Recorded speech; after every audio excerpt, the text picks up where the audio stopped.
Vous pouviez nous parler d'un projet qui vous tient à cœur?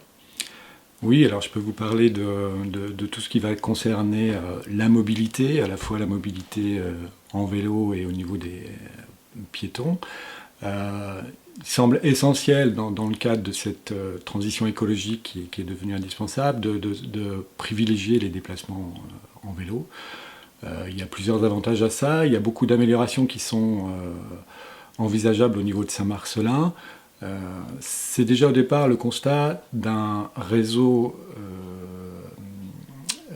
de vélos qui est insatisfaisant, qui est pour l'instant trop dispersé. L'objectif, ça sera notamment en premier lieu d'essayer de reconnecter ces différentes voies et pistes cyclables.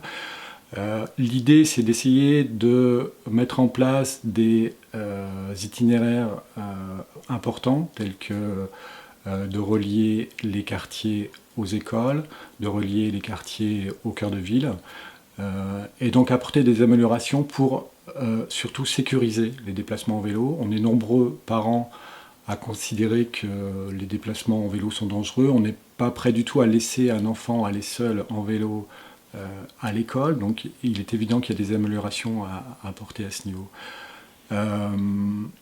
Les déplacements en vélo, ça a plein d'avantages. Ça permet de limiter les déplacements en voiture et donc limiter les nuisances qui sont liées à la voiture, c'est-à-dire tout ce qui concerne la pollution, le bruit, etc. Parallèlement à ça, il convient aussi de développer d'aller plus loin aussi au niveau des déplacements piétons. Il y a aussi beaucoup de choses à faire pour, là aussi, améliorer le réseau existant, reconnecter des espaces qui sont un petit peu dispersés, tenir compte des besoins des personnes à mobilité réduite. Et tout ça va dans le sens d'améliorer les mobilités qu'on dit douces, mobilité active, plein d'avantages. Favoriser tout simplement l'exercice physique pour la population. Et c'est peut-être aussi se dire que à partir du moment où on offre aux Saint-Marcelinois la possibilité de se déplacer autrement qu'en voiture, peut-être qu'on va avoir moins besoin d'espaces dédiés au stationnement. Alors qu'est-ce qu'on peut faire de ces espaces qui étaient dédiés au stationnement?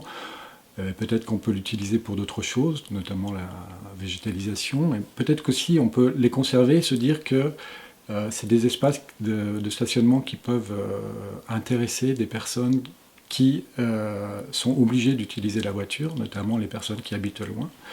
Et donc ça, c'est favorable aussi à l'attractivité du cœur de ville.